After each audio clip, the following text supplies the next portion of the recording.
नमस्कार। मेरा पूरा देश सुन रहा है। राष्ट्र की आवाज 140 करोड़ लोगों की, एक ही आवाज, आपके साथ मैं हूं सरफराज। मैं सरफराज सैफी आपको बताना चाहता हूं, जिस तरीके से जंग चल रही है, यह जंग अपने आप में जी का जंजाल बन गई है। लेबनान में इजरायली हमले के बाद भारी तबाही मचाई है। इजरायल लगातार लेबनान पर डबल अटैक कर रहा है। इजरायल एयर स्ट्राइक के साथ साउथ लेबनान में जमीनी अभियान को तेजी से तेज कर दिया है और इजरायल ने नॉन स्टॉप हमलों से बेरूत को धुआं धुआं कर दिया है। अब हिजबुल्लाह के एक ठिकानों को तबाह कर दिया गया है।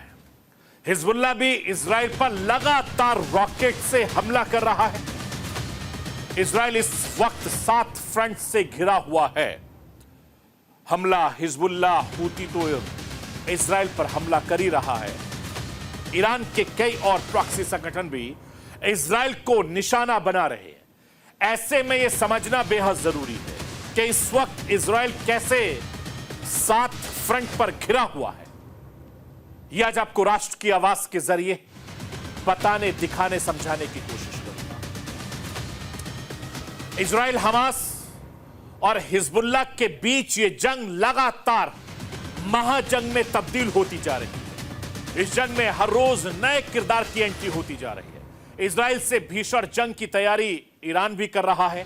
ईरानी संगठन इजरायल पर 7 अक्टूबर जैसे हमले की बड़ी तैयारी में है। इसके लिए यमन, सीरिया और इराक से हजारों लड़ाके लेबनान पहुंच रहे हैं। दावा यह किया जा रहा है कि ईरानी प्रॉक्सी के हमलों का ब्लूप्रिंट भी तैयार किया गया है और अब बस ईरान के सुप्रीम लीडर खमेनी के फरमान का इंतजार है।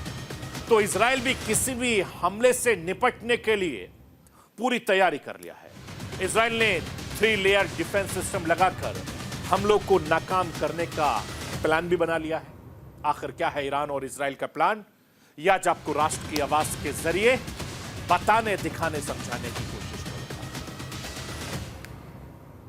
मिडिल ईस्ट में पिछले 1 साल से तनाव बना हुआ है और इस तनाव के पीछे 7 अक्टूबर 2023 को हमास का वो हमला है जिससे पूरे इजरायल को दहला दिया गया था। और इजरायल ने 7 अक्टूबर 2023 को हुए हमास के बर्बर हमले की पहली बरसी पर 10 दिनों के राष्ट्रीय शोक की घोषणा की है। हमास पिछले साल इजरायल पर अचानक धावा बोल दिया था। उसके लड़ाकों ने आसमान से लेकर जमीन, समुद्र के रास्ते में घुसकर कत्लेआम मचाया और इस हमले में 1200 से ज्यादा इजरायली नागरिकों की मौत हुई और हमास ने 250 से करीब लोगों को बंधक बना लिया था, जिसमें बच्चे और महिलाएं भी शामिल थी। आखिर 1 साल से चल रही इस जंग में अब तक क्या क्या हुआ है, ये राष्ट्र की आवाज के जरिए आपको बताने, दिखाने, समझाने की कोशिश करूंगा। मैं अपने हिंदुस्तान के कोने कोने की आवाज को दिल्ली तक पहुंचाता हूं। दिल्ली की आवाज को देश दुनिया के कोने कोने तक पहुंचाता हूं। नेताओं की आवाज को मैं आम लोगों तक पहुंचाता हूं। आम लोगों की आवाज को मैं अपने देश के हुक्मरानों तक पहुंचाता हूं। आपकी आवाज से मिलती है मेरी आवाज और बन जाती है राष्ट्र की आवाज।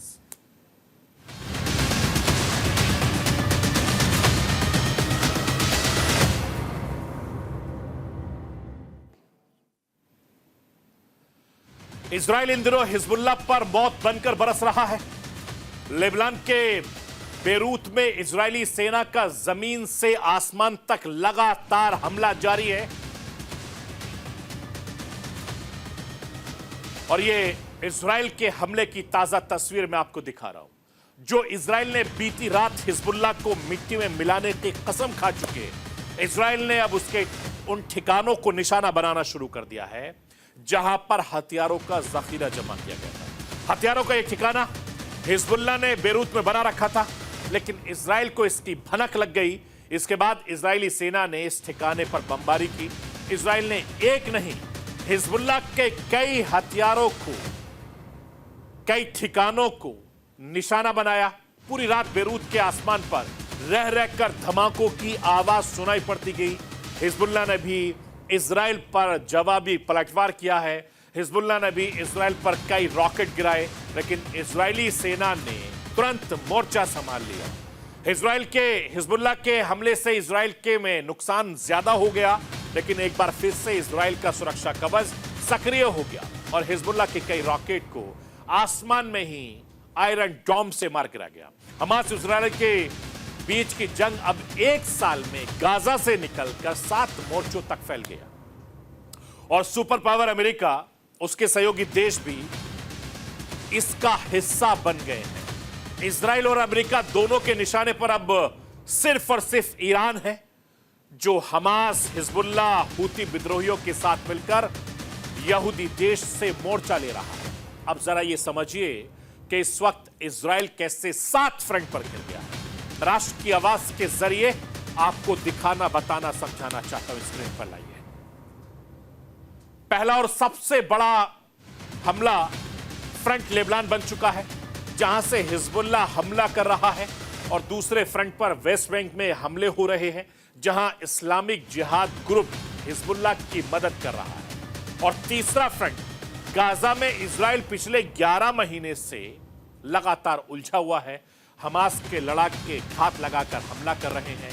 यमन फ्रंट पर हूती आक्रामक है, जिससे लाल सागर में पश्चिमी देशों के कारोबारी जहाजों को टारगेट किया जा रहा है। और 5वां फ्रंट ईरान है, जो कभी भी इजराइल पर मिसाइल अटैक कर सकता है, स्ट्राइक कर सकता है।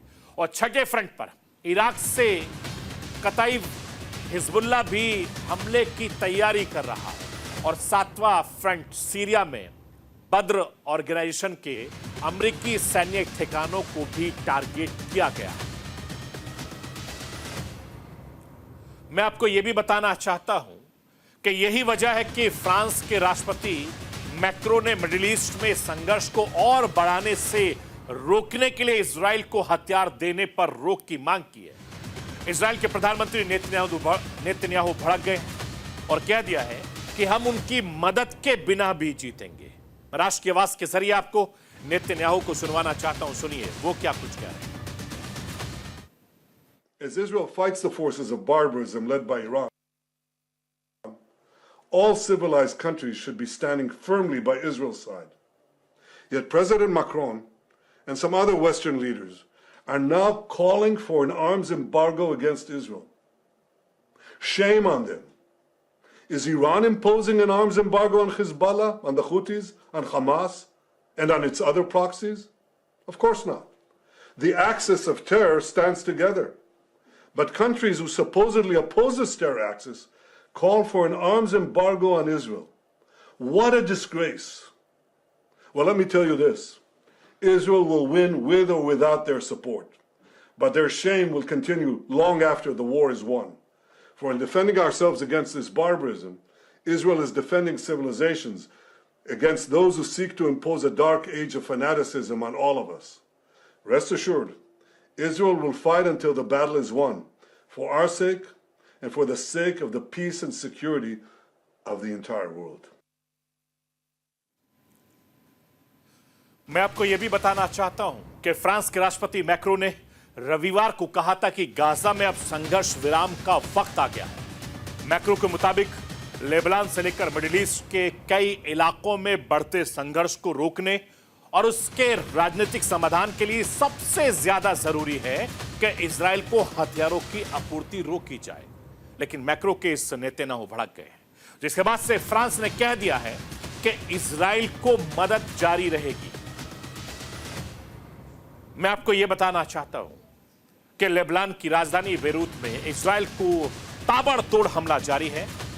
पिछले 1 साल में इजराइल का ऑपरेशन बदला जारी है।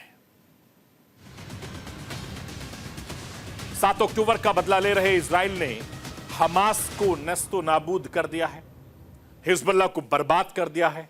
यमन से हूती विद्रोही इजराइल के निशाने पर हैं। तो क्या इन तीनों विद्रोही संगठन पर हमला करने के बाद इजराइल का बदला पूरा होगा?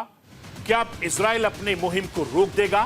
फिलहाल ऐसा लगता नहीं है, क्योंकि एक चौथा मोर्चा भी है जिस पर इजराइल की नजरें टिकी हुई है और इजराइल उस मोर्चे पर भी मुंहतोड़ जवाब देने के लिए तैयार है। वो मोर्चा है ईरान। ईरान जिसे इजराइल पर 200 मिसाइल दागे। इस हमले के बाद से इजराइल ने कोई पलटवार नहीं किया, लेकिन इजराइल चुप बैठने वालों में से नहीं है। इजराइल ने भी यह साफ कर दिया कि वो जल्द ही ईरान के इस हमले का जवाब देगा। फिलहाल इजराइल लेबनान में हिजबुल्लाह को खत्म करने में लगा हुआ है, लेकिन मौका मिलते ही इजराइल ईरान को उसके हिमाकत का जरूर जवाब देगा। तो दूसरी तरफ ईरान भी पूरी तैयारी में है। इस बार इजराइल दहलने का प्लान पहले से कहीं बड़ा है। इजराइल को दहलाने का ईरान ने जो प्लान तैयार किया है उसके सुप्रीम लीडर का भी अप्रूवल मिल चुका है, मंजूरी मिल गई है। पहले ईरान का वो प्लान मैं राष्ट्र की आवाज के जरिए आपको समझाना चाहता हूं कि किस तरीके से इजराइल को फिर से दहलाने का ईरानी प्लान है, वो स्क्रीन के जरिए समझिए। खमेनी ने ईरानी प्रॉक्सी संगठन के कमांडर के साथ मीटिंग की। यह दावा किया जा रहा है और हर कीमत पर इजराइल से नसरुल्लाह की मौत का बदला लेने का फरमान जारी किया है। और अब एक बार फिर से ईरानी प्रॉक्सी इजराइल की घेराबंदी करके तबाही मचाने को तैयार है। खमेनी ने भी फरमान के बाद IRG एक्टिव है। उन्होंने ईरानी प्रॉक्सी को भी अपने लड़ाके इजराइल के घेराबंदी के लिए भेजने को कहा है। उधर ईरान भी, सेना भी अलर्ट मोड पर है। अगर इजराइल हमला करता है तो ईरान तुरंत एक्शन में आ जाएगा और इजराइल के सैन्य ठिकानों को उड़ा देगा, ठीक अपने पिछले हमले की तरह। मैं आपको यह भी बताना चाहता हूं कि इजराइल को इसका अंदेशा है और इस पर इजराइल में 3 लेयर डिफेंस सिस्टम को लगा दिया गया है। मोसाद के एजेंडे उन तमाम देशों में जा घुसे हैं जहां से इजराइल पर हमला हो सकता है। इजराइल की तरफ से बयान जारी हो चुका है। मैं आपको यह बताना चाहता हूं कि IDF के प्रवक्ता डेनियल ने कहा है कि हम पूरी तरीके से तैयार हैं। 7 अक्टूबर की बरसी आतंकवादियों का समूह हमारे देश में घुसने की कोशिश करेगा। हमारी सेना इन्हें कुचल देगी। बॉर्डर पर हाई लेवल की तैयारी हमने कर रखी है। यह बयान आया है। इजराइल अपने दुश्मन के हमलों को नाकाम करने का प्लान बना लिया है, जबकि बॉर्डर पर भी ज्यादा सेना की तैनाती कर दी गई है। इजराइल पर हमले के लिए भी ईरानी प्रॉक्सी संगठन मोट्रा इस पैरागा इंडिंग से भी बॉर्डर पर पार कर लेते हैं, साथ ही समुद्र के रास्ते में भी घुसपैठ कर सकते हैं। लेकिन सबसे ज्यादा खतरा मिसाइल स्ट्राइक माना जाता है और दावा यह किया जा रहा है कि इजराइल के बॉर्डर इलाकों में ड्रोन से स्ट्राइक की जा सकती है। अगर ईरान और उसके प्रॉक्सी इजराइल पर नए हमले का मंसूबा बना रहे हैं तो इजराइल ने भी इस हमले से निपटने के लिए पूरी तरीके से बंदोबस्त कर लिया। अब इजराइल का क्या है हमलों से बचने का प्लान, वो राष्ट्र की आवाज के जरिए आपको दिखाना, बताना, समझाना चाहता हूं। इजरायली सेना ने हमलों से निपटने के लिए 3 लेयर डिफेंस सिस्टम तैयार किया है। इजराइल का एयर डिफेंस सिस्टम भी हाई अलर्ट मोड पर है और बॉर्डर के इलाकों में भी सैनिकों की अतिरिक्त तैनाती की गई है। हमले का अलर्ट मिलने के बाद से सारी इजरायली एजेंसियां इस वक्त लगातार एक्टिव हैं। इजराइल इस बार पूरी तरीके से सतर्क है, एक्टिव है। वो किसी भी कीमत पर 7 अक्टूबर की दोहराने को नहीं देना चाहता, जबकि ईरानी प्रॉक्सी 7 अक्टूबर को खूनी खेल एक बार फिर से इजराइल के खेलने की तैयारी में है। नसरुल्लाह की मौत के बाद से हिजबुल्लाह सबसे ज्यादा इस वक्त गुस्से में बताया जाता है। इस वक्त हिजबुल्लाह की सबसे ज्यादा इजराइल पर हमला कर रहा है और पिछले 2 दिनों में हिजबुल्लाह ने इजराइल में 10 से ज्यादा जगहों पर हमला किया। पिछले 6 दिनों में हिजबुल्लाह ने इजराइल के 6 टैंक को मार गिराया। दूसरी तरफ हूती के लड़ाके बोट में बैठकर इजराइल की तरफ निकल पड़े हैं, जबकि लाल सागर में पश्चिमी देशों के जहाजों को निशाना बनाया जा रहा है। ब्रिटिश ऑयल टैंकर पर हमला करने के बाद टास्क फोर्स पर रॉकेट भी दागे गए, जिसके बाद अमेरिका ब्रिटेन ने ज्वाइंट ऑपरेशन चलाया और यमन में हूती ठिकानों पर हमले किए गए। यानी ये जंग लगातार और ज्यादा खतरनाक होती जा रही है। मैं आपको यह भी बताना चाहता हूं कि पूरा मिडिल ईस्ट इस वक्त युद्ध की आग में जल रहा है। इजराइल के प्रधानमंत्री नेतन्याहू ने जो 1 साल पहले बदले की कसम खाई थी वो पूरा कर रहे हैं, लेकिन इस इंतकाम की जंग 7 अक्टूबर 2023 का वो दिन अब से ठीक 1 साल पहले जो ताकतवर इजराइल इतिहास में सबसे कमजोर दिन के तौर पर दर्ज किया गया था। 7 अक्टूबर की ये तस्वीरें नेतन्याहू और इजराइल कभी नहीं भूलेगा। 7 अक्टूबर 2023 को हमास के लड़ाके फिलिस्तीन बॉर्डर को क्रॉस करके इजराइल में घुस गए थे। ठीक उसी दिन जिस दिन इजरायली लोग इजराइल के नए साल के जश्न में डूबे हुए थे, इजरायलियों का जरा भी इस बात की भनक नहीं थी कि हमास के लड़ाके किस खतरनाक इरादे से इजराइल में घुस आए हैं। इसके बाद की कहानी सारी दुनिया ने देखी। हमास के हमले में 1200 से ज्यादा इजरायली मारे गए थे और सैकड़ों लोगों को बंधक बनाकर हमास के लड़ाके अपने साथ ले गए। हमास के इसी हमले के बाद से इजराइल सब कुछ भूलकर इंतकाम की आग में जल रहा है। करीब 1 साल से इजराइल अपने दुश्मनों से बदला ले रहा है और 1 साल में अब तक दोनों तरफ से कितना नुकसान हुआ है वो राष्ट्र की आवाज के जरिए आपको दिखाना समझाना चाहता हूं।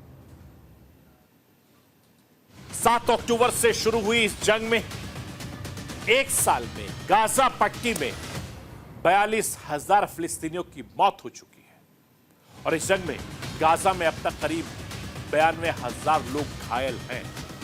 गाजा पट्टी में करीब 70% इमारत तबाह हो चुकी है।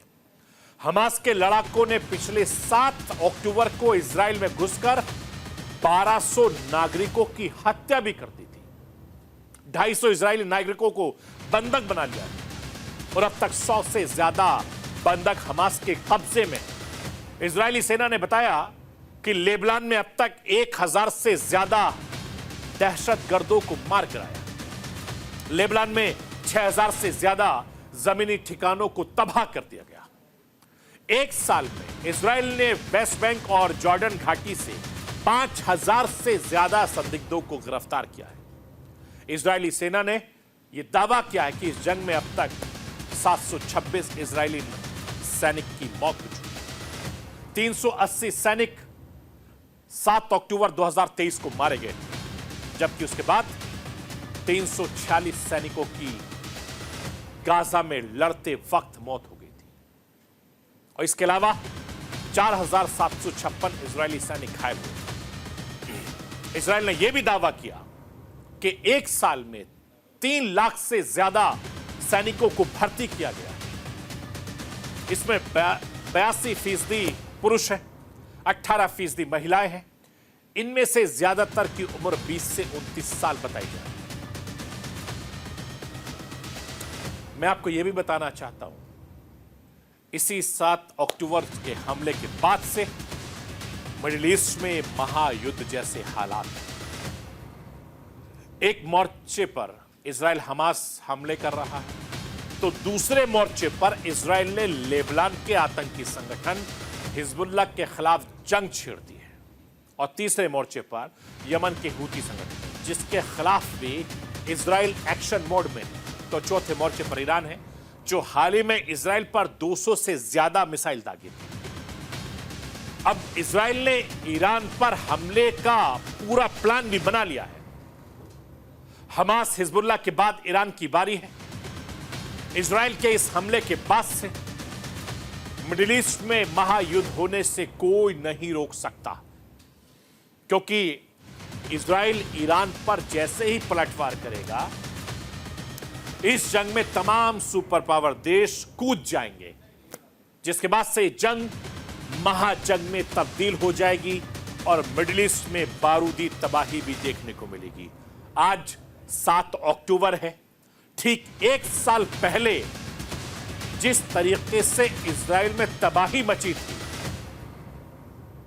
विदेशी जानकार ये कह रहे हैं कि इजराइल भी इससे पीछा नहीं हटने वाला। और आज ठीक 7 अक्टूबर है, 1 साल बाद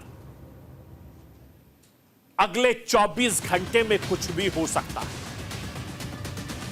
क्योंकि जिस तरीके से इजराइल तबाही मचाने की तैयारी में है, तो ईरान भी पीछे हटने को तैयार है। लेकिन अगले 24 घंटे बहुत ज्यादा अहम होने वाले हैं, क्योंकि अगले 24 घंटे में कुछ भी हो सकता है।